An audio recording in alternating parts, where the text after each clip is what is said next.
All cults use an interesting weapon called loaded language in order to make the indoctrination that someone has inside their head stickier than dog slobber on a sliding glass door. Once that bad boy gets on there, ain't nothing taking it off. Now, loaded language isn't some Dothraki sophisticated thing like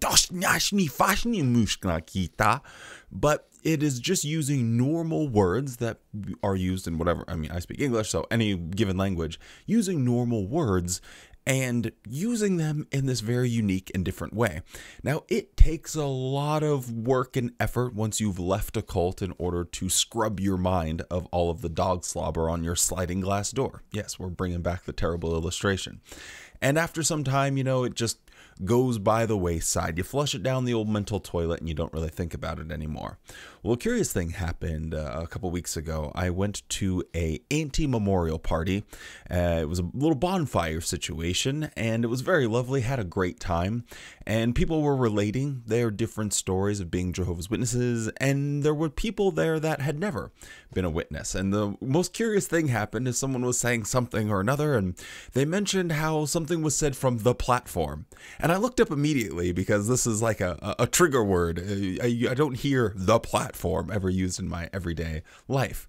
And I looked at the people that had never been witnesses, and they had this curious kind of baffled look on their face, like, is this an app? Is this like, if you're in church, do you walk around with like a table? It's like the talking stick. Do you have to stand on the table? And it's like, I now have the platform, lest we hold forth. And so I had to have a bit of a giggle and explain what they meant by that. Anyway, that moment inspired this video, 10 Jehovah's Witness culty loaded language expressions. I don't know, I'll figure out how to title it later. I don't know if I've made this video before. As I was thinking about it, I'm like, have I already done this topic? So if I had, then I guess it will fulfill a prophecy. I always said, I think when I first started out, that there will come a time when I'll make a video and I won't even realize that it's one that I've already done before, but it would be way funnier to not actually look back and make sure I hadn't. But the fact that I would make it and then it's been so long that I have completely forgotten about it. So if I have made this video, it's fine, because this version is going to be so much better. Quickly, before we get into it though, don't forget to drop a like on the video. Help us get out to more people on YouTube. With all of that being said, let's do this.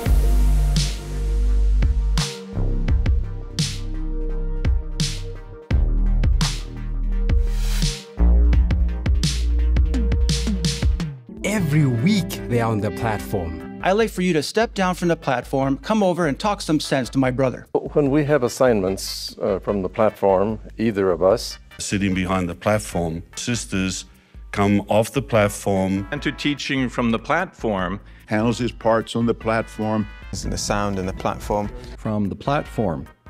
And in December, there was a great big Christmas tree on the platform. We couldn't move it. So what is the platform? Well, I think it would be a really cool name for Jehovah's Witnesses to use that for some type of app, but there's a free idea for you, Watchtower. I think it's a great name. But no, it's not an app. It is not Yoshi's Story or Town and City or Battlefield. No, it's just the stage. That's all. The stage where some dude gets up and starts spouting forth the Jehovah's Witness nonsense. So it's not really all that complicated, but for whatever reason they call it the platform. The way it's used and why I think it makes number 10 here on the list is that people will take it very seriously if they haven't heard, this is such a Jehovah's Witness expression, heard something from the platform. It's like, I'll wait and hear it from the platform first. Oh, if the elders get a letter about some significant change, there might be some adjustments to that change. So it's like, well, let's wait till that's read from the platform officially, before we implement any changes. So it has like this real special place to Jehovah's Witnesses. It's like this place of authority. Well, if it's been said from the platform, we best be listening. Also, if you've ever been a Jehovah's Witness, comment down below some of the expressions that are like when you eat a tortilla chip and it goes in at the wrong angle and it goes inside your gums and you just get all pissed off. Hearing any of these certain expressions, it's kind of like that. It's a real nuisance on your day. Like, well, that just ruined my day. I heard something. But anyway, comment down below. It's like almost midnight here. I just came up with this list kind of on the fly. So I probably missed some things, but yeah, anyway, if whatever expressions that I've missed here or haven't made clear, comment down below. Anyway, one of them that is very unique, and it sounds super basic, but it's really funny in the implementation, and that is, yes, you see. And this is something that Jehovah's Witness speakers will say from the platform whenever they are giving their parts. So there's a good ancillary one I just thought of, parts. Anytime someone's doing something on the platform, they always call it a part. So anyway, I'm gonna get probably just gonna keep adding some bonus additions in. But anyway, they will ask some type of hypothetical question and then answer it. Yes, you see, this is what we really think about that. Or after they get done reading a scripture, something about Jesus. Yes, and can't we and they will use this at the beginning of every sentence to try and get people to start agreeing. It's like if you're with someone who is good at manipulating, and you'll notice some of the expressions or mannerisms that they have. A very common one is that they'll do this when they're talking to you, because they kind of want you to nod and agree, and they're even doing the hand motion to get you to agree. If you notice, I probably do that all the time. It's probably something that's just stuck in my head. But anyway, let's not get completely sidetracked, but using the expression yes and you see. It's like, no, you are up there trying to explain something. You need to convince me. Don't just say, yeah, so you see. It's such a Jehovah's Witness thing, and if you ever have been to one of their meetings, you will hear it like 30 or 40 times. I used to actually give people like some critiques whenever they're giving their talks and stuff, and one of the things I would do is I would count. I would literally just make little Roman numerals and be like, so just so you know, you said yes or you see 75 times in 30 minutes. Like, what? Really? I didn't even notice. It's because it's just become so habitual within Jehovah's Witness culture. Anyway, that will make the list at number 9. How exactly does Jehovah reveal clarified understanding of the Scriptures, new light, in modern times? In recent years, the annual meeting has been an occasion where clarified understanding of Bible truths, a new light, has been announced and explained. So just with those two first points, it's very clear to us how spiritual truth, new understanding, is communicated from heaven to earth by means of the Holy Spirit through the channel of the faithful and discreet slave. Question number 3. When does Jehovah reveal new light? At what rate does he reveal new light? So just as daylight grows brighter and brighter gradually, a proper understanding of Bible truths comes gradually. So this one is a very specific way that the Watchtower has decided it wants to separate itself from Christianity. So they have a bunch of these. They don't have holidays like Easter. They have the memorial. You don't go to parties, you go to gatherings. Ooh, that's another good one. They don't have churches. They have kingdom halls. They don't believe in progressive revelation. They believe in new light that Jehovah's Witnesses have taken to get away from using progressive revelation. I think maybe a term like that might get someone to think about the actual mechanics of it, because if you think about progressive revelation and you put it that way, you'll realize that this revelation inherently could never be regressive. But the thing with Jehovah's Witnesses and their new light is that light conveniently can be a little bit hazy sometimes. So sometimes things get a little bit darker, sometimes things are a little bit brighter. And I think that's how they work around having some times in their history where they say, okay, blood transfusions, those are totally fine. What? I mean, the scriptures in the Bible, they just talk about eating blood. And then they say, nope, sorry, you can't have a blood transfusion. And also, if you have an organ transplant, that's going to be considered cannibalism. And then a couple of years later, like, oh, just kidding.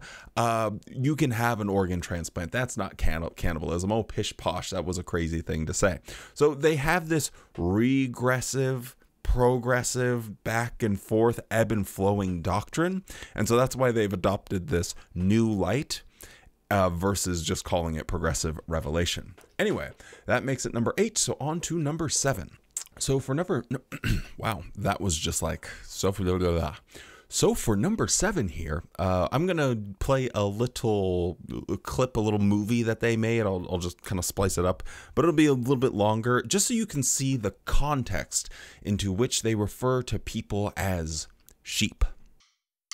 I always loved music.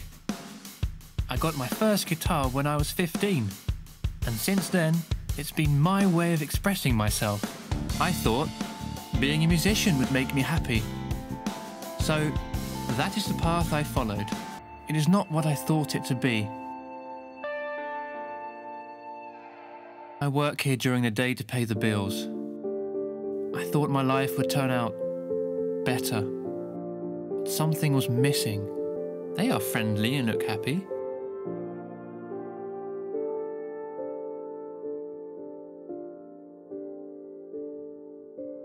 He gave me a tract and said, "Many people are searching for true happiness. Maybe you are one of them." The answers were in front of me all along. How come I only get it now?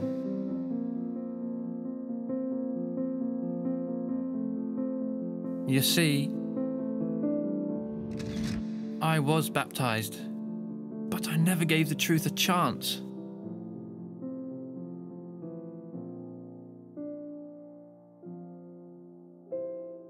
Roy did come as promised.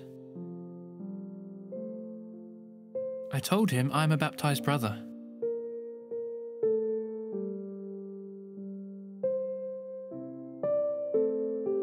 He really listened to me. Then he shared Psalm 100 verse 3. Know that Jehovah is God. He is the one who made us, and we belong to him.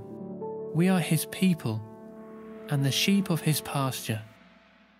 In the Bible, Jehovah is likened to a shepherd. He knows every single one of his sheep, and he knows when one goes missing. A lost sheep is not a lost cause. It still belongs to him, and Jehovah doesn't spare any efforts in searching for it until he finds it.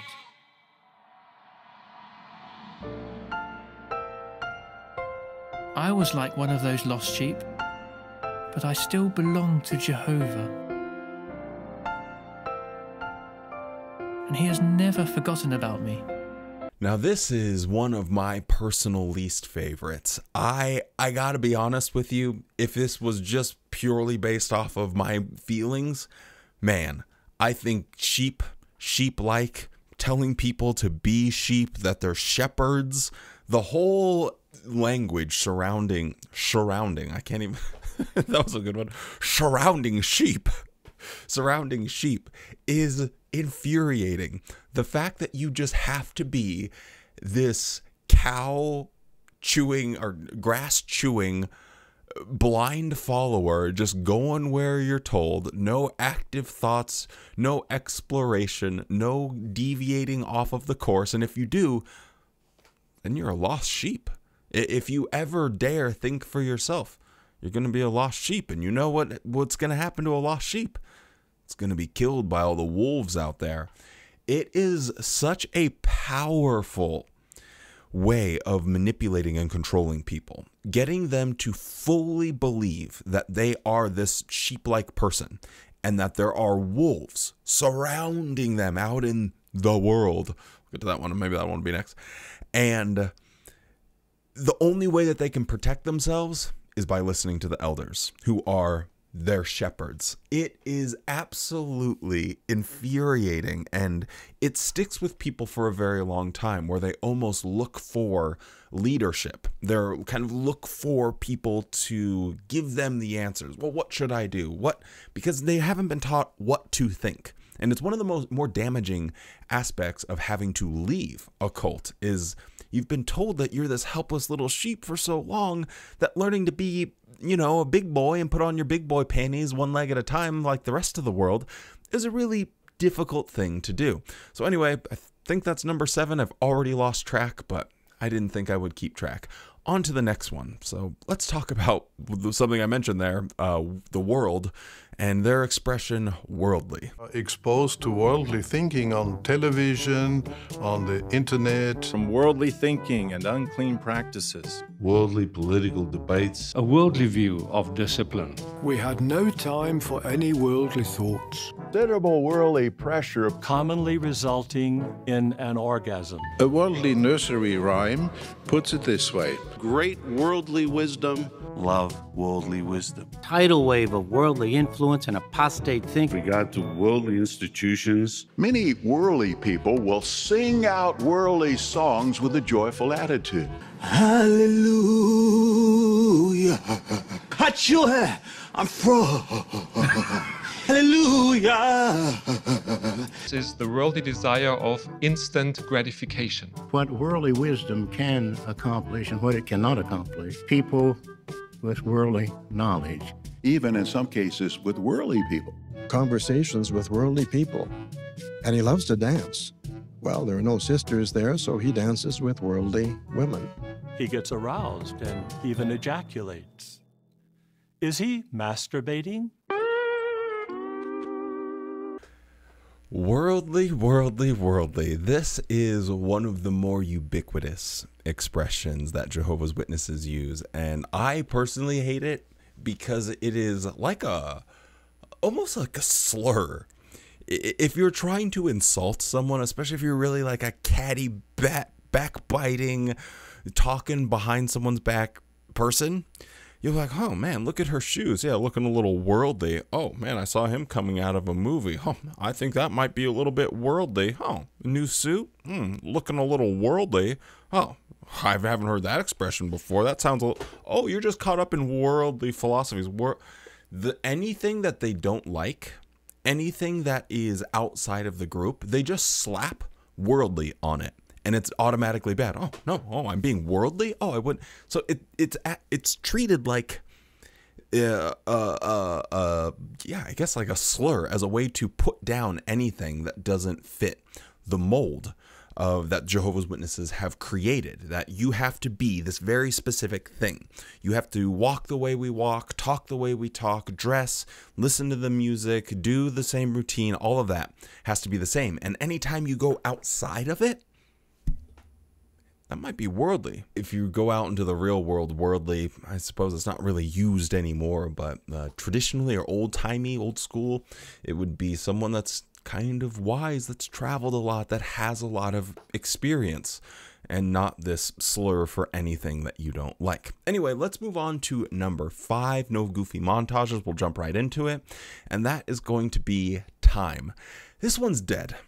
And it's a little bit unfortunate, but I thought I'd put it on here because the idea of time for Jehovah's Witnesses, just that word, was always used to represent how many hours you spent preaching the good news. So if you heard the word time, you almost immediately associate that with how many hours did you spend preaching the good news of God's kingdom.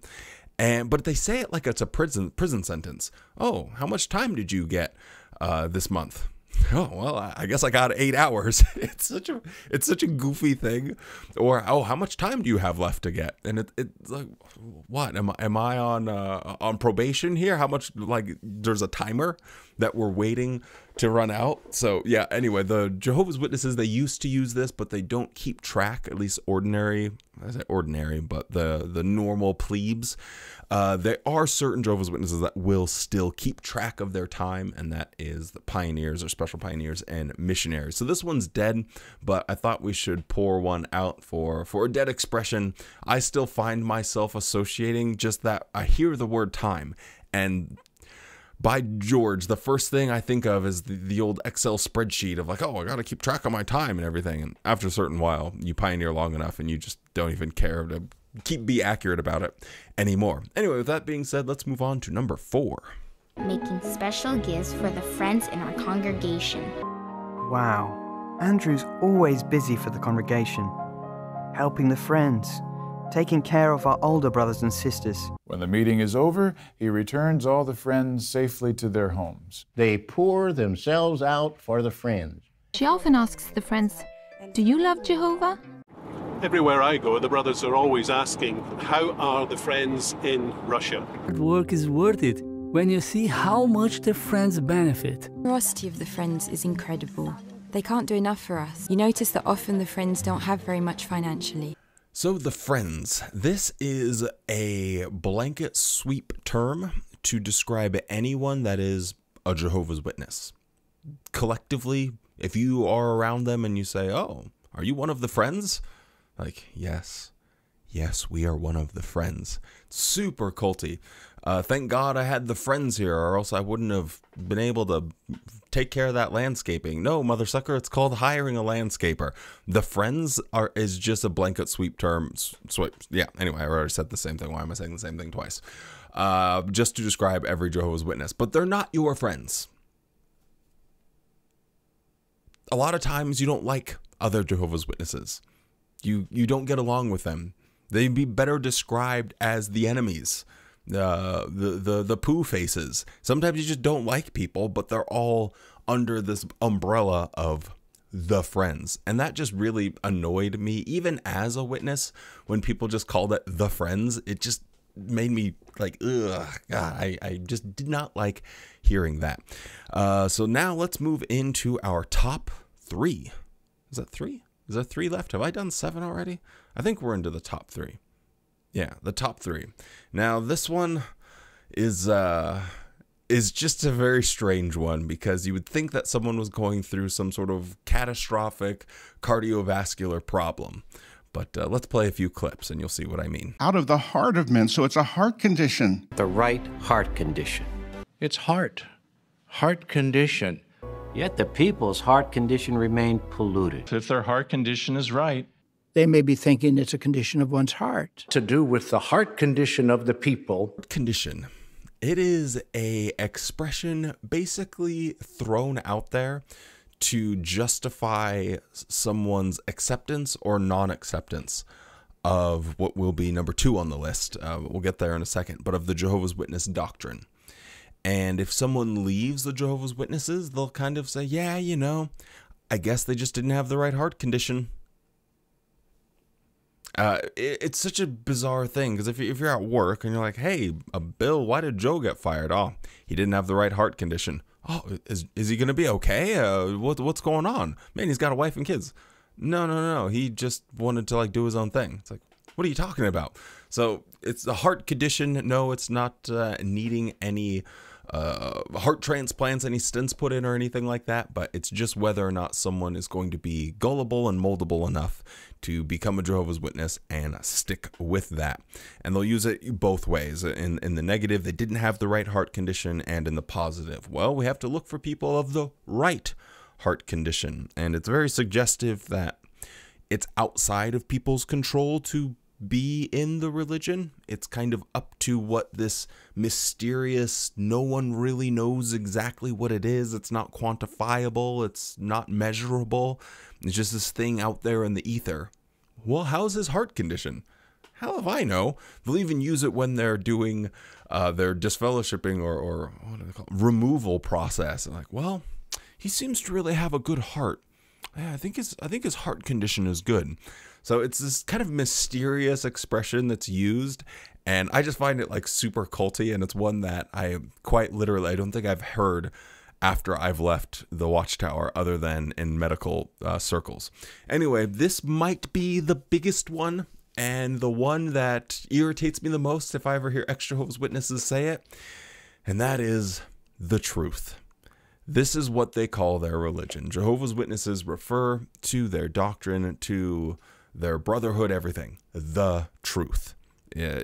Even if it's a person, you'll ask, well, is he still in the truth? Oh man, I haven't seen Tom in 15 years. Is he still in the truth? They're meaning, are you still a Jehovah's Witness? It's better described as the lie, but always calling it the truth. I could play clips till the cows come home on this one, so I won't even bother. If you've ever been a Jehovah's Witness, you know exactly what this is like. They always refer to it as the truth. It's not the truth just because you say it is, but the more you say something, sometimes you start believing it. And in order to believe something, you have to do number 1. No, not P, but be submissive. This is my least favorite common Jehovah's Witness expression. You have to be submissive, and it's always said, it's rolled out in the most obnoxious terms. So if a woman wants to have an original thought or an idea or an ambition, nope, you gotta squash it, because she has to be submissive to her husband. He is the spiritual head. If you notice something a little bit off in the Jehovah's Witness doctrine and you bring this up to somebody, you're like, hey, this is a little bit strange. This doesn't actually comport with known history. They'll say, well, you know, we have to be submissive to the faithful and discreet slave, and everyone has to learn submission. Even Jesus has to be submissive to his father, Jehovah. So you just need to learn how to be submissive. Everyone's got a head, so you just need to learn to submit. And it's such a exhausting conversation ender. It's like, I don't want to reason, I don't want to think, I don't want to talk about anything anymore. So let's get the old submissive wheelbarrow out and tell someone to shut the hell up. Shut up, I don't want to deal with this anymore. You need to be submissive because I'm the head. Oh, are you a regular plebe Jehovah's Witness? Well, I'm an elder, so just learn some submission. Are you a woman? Well, I was born with a penis, so learn some submission. Are you the governing body talking to a Bethelite and they disagree with you? You know, brother, you just really need to be submissive. At all levels, they can just trot this thing out, and it is super irritating. Just the way that it sounds is just like a slave mentality or something. I can't stand it. So anyway, there's my 10 list. It's reasonably ordered. I'd probably, now that I've said them out loud, restructured it a little bit, but you get the gist. Those are my 10 phrases Jehovah's Witnesses use that are super culty. I don't know if that's going to be the title, but if it is, cool. Anyway, with all of that being said, comment down below what your favorite ones are. I think I already did that. Like the video, stay safe, be kind, and don't forget to spend more time loving the things you love than hating the things you hate. And if you do that, you too will stay in the truth said from the platform by the friends. So just be submissive and make sure you get your time, so that way you can be sheep-like. I'm going to stop now.